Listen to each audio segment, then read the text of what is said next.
بسم اللہ الرحمن الرحیم۔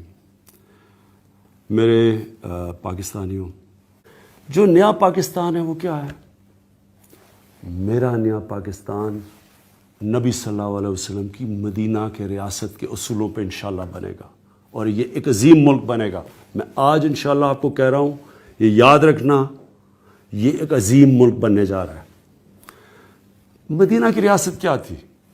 لوگ کہتے جو 1400 سال پہلے وہ کوئی ریاست بنی تھی، جن نئی چیزوں کی باتیں کرو۔ مدینہ کی ریاست ماڈرن ریاست تھی۔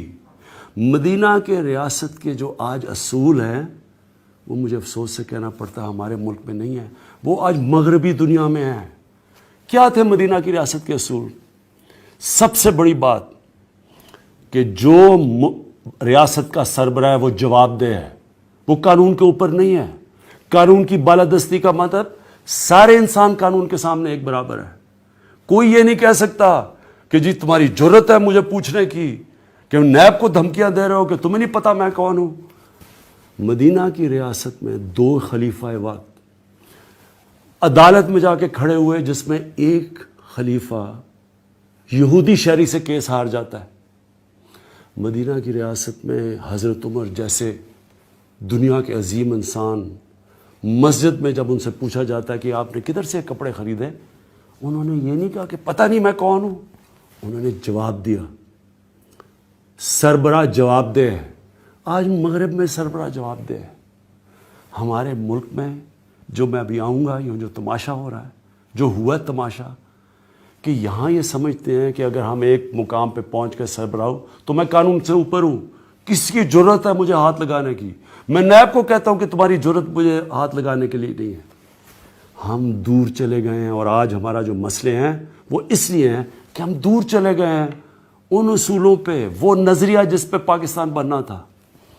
مدینہ کی ریاست میں میرٹوکریسی تھی۔ خون کے اوپر لوگ نہیں اوپر جاتے تھے، میرٹ پہ اوپر جاتے تھے۔ خالد بن ولید نے مسلمانوں کو تقریباً شکست دے دی تھی جنگ احد میں۔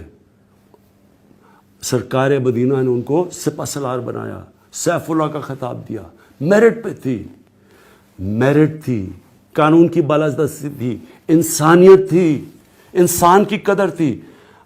امیر سے پیسہ لیتے تھے زکوٰۃ میں، غریب پہ خرچ ہوتا تھا۔ فلاحی ریاست تھی، معذوروں کی، کمزوروں کی، یتیموں کی ریاست ذمہ داری لیتی تھی۔ احساس تھا ریاست میں۔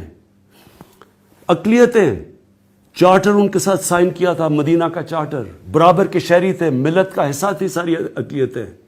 جو کیس حضرت علی کو جس نے عدالت میں کیس ہرایا وہ یہودی تھا۔ سب برابر تھے قانون کے۔ وہ ریاست تھی جو نبی صلی اللہ علیہ وسلم نے ماڈل کریٹ کیا، جس کی وجہ سے مسلمان دنیا میں عظیم، دنیا کی امامت کی انہوں نے 700 سال۔ انہوں نے عورتوں کو آزاد کیا، عورتوں کے حقوق دیے، انہوں نے غلاموں کو آزاد کیا۔ جو آخری نبی صلی اللہ علیہ وسلم کا خطبہ تھا عرفات میں، وہ یونائٹڈ نیشنز کی چارٹر آف ہیومن رائٹس کے اوپر ہے، انسان برابر ہے۔ وہ ہے میرا نظریہ پاکستان کا، اور میں انشاءاللہ یہ نظریہ جو میرا ہے، یہ پاکستان کے اوپر جب آ گیا، اب دیکھنا یہ ہماری قوم کیسے اٹھتی ہے۔ اب میں جب سے ہمیں اقتدار ملا ہے، پہلے دن سے میں یہ سنتا ہوں مخالفین سے کہ جی کدھر ہے وہ نیا پاکستان؟ جو مدینہ کی ریاست تھی وہ پہلے دن مدینہ کی ریاست نہیں بن گئی تھی۔ جب جنگ بدر ہوئی تھی تو صرف 313 تھے لڑنے والے، باقی ڈرتے تھے لڑنے کے لیے۔ جو جنگ احد ہوئی، سرکار مدینہ نے جو تیر کمان والوں تھے ان کو کہا کہ تم نے اپنی یہ پوزیشن نہیں چھوڑنی۔ جب لوٹ مار شروع ہوئی وہ چھوڑ کے چلے گئے۔ سرکار مدینہ کا حکم نہیں مانا۔ جنگ خندق تھی، مسلمان بال بال بچے، اللہ نے طوفان لے کے آیا جس سے وہ بچ گئے۔ وہ پہلے دن ایک عظیم قوم نہیں بن گئے تھے، وہ ایک پروسیس تھا۔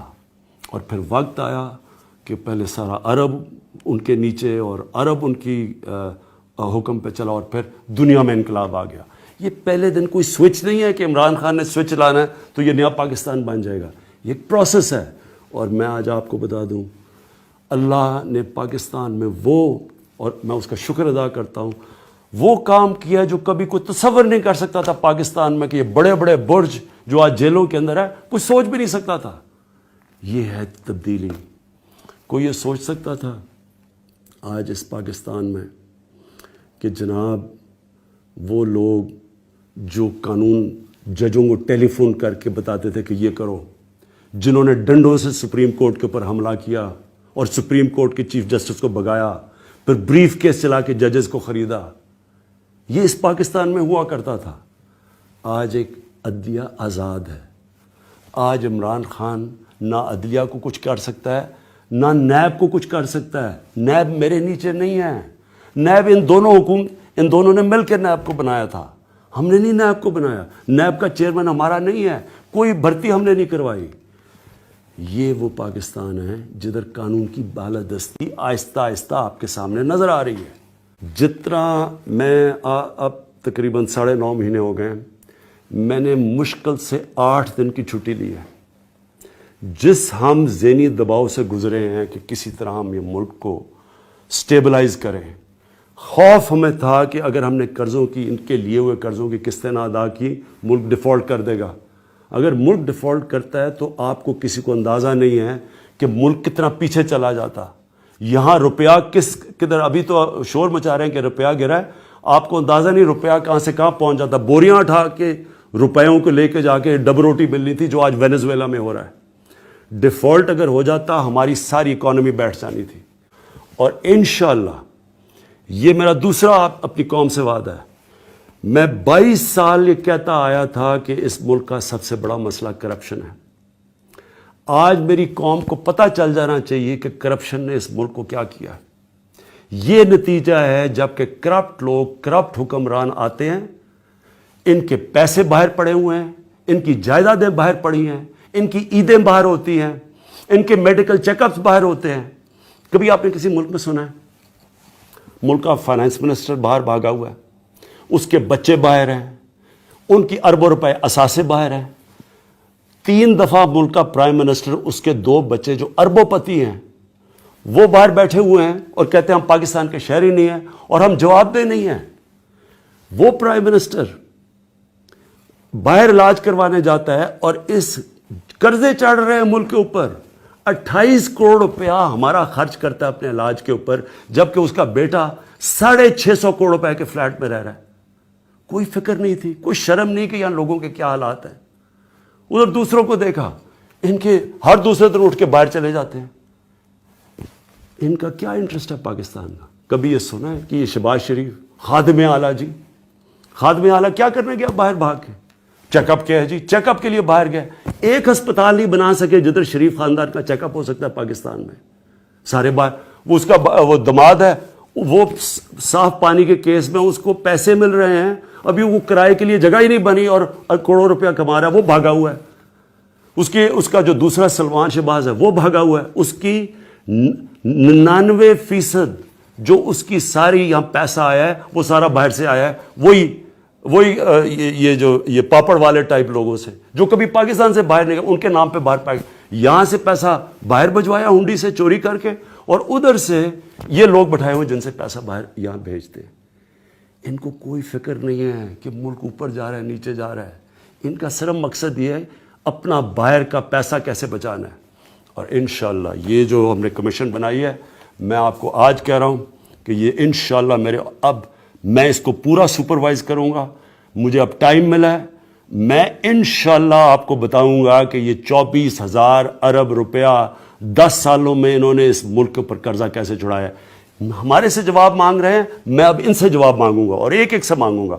جتنا مرضی شور مچائیں اسمبلیوں میں، یہ اسمبلیوں میں جو گالیاں برا بھلا کہہ رہے ہیں جس طرح کہ مجھے فرق پڑ جائے گا.